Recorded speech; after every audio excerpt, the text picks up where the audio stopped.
అంటే Amaravati to Hyderabad to Delhi అనే ఒక ఇది తీసుకున్నట్టు కనిపిస్తుంది. ఈ మధ్యలో ఇంకా మజిలీలు ఏముంటాయి అనేది ఒకటైతే, కేవలం తన ఫ్యాన్ బేస్ కానీ కేవలం తన సోషల్ సపోర్టింగ్ బేస్ కానీ సరిపోవద్దు.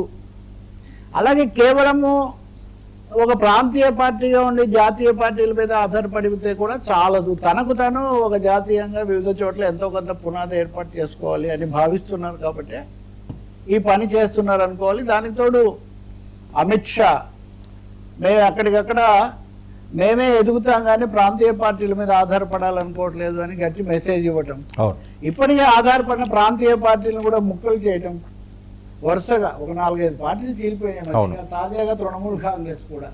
కాబట్టి ఈ నేపథ్యంలో పార్టీగా కాపాడుకోవాలి కానీ పార్టీగా కంటే దేశం నినాదంతో కాపాడుకోవాలని ఒక వ్యూహం తీసుకున్నట్టున్నారు. ఈ సమయంలో ఆశ్చర్యం కలిగించేది ఒకటే, ఢిల్లీ అనేది చాలా ఘటనలకు it is not just another capital, ఇది ఏదో ఒక రాజధాని లాంటిది కాదు, ఇది చాలా చరిత్ర కలిగింది. ఏ దేశ రాజధాని దేశం వాళ్ళ గొప్పదే, కానీ ఆయన ఢిల్లీ చాలా విషయాలు చూసింది, దేశ విభజన కూడా చూసింది. దేశ విభజన అనేది నిజానికి దేశం అంటే ఏర్పడిన తర్వాత ఢిల్లీ రాజధాని, వాళ్ళు ఏదో ఇస్లామాబాద్ ఏదో పెట్టుకున్నారు పాకిస్తాన్ వాళ్ళు.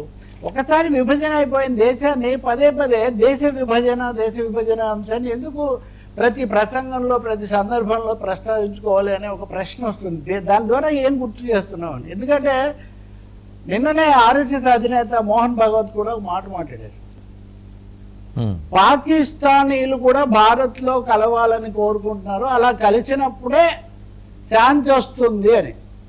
అంటే అది వరకు అఖండ భారత్ లాంటి స్లోగన్స్ ఇవన్నీ చాలా ఉన్నాయి కదా, దేశ విభజన ఒక పెద్ద తప్పు, లేకపోతే పలానా నెహ్రూ వల్ల జరిగింది, గాంధీ వల్ల జరిగింది, ఈ టైప్లో ఉంది కదా.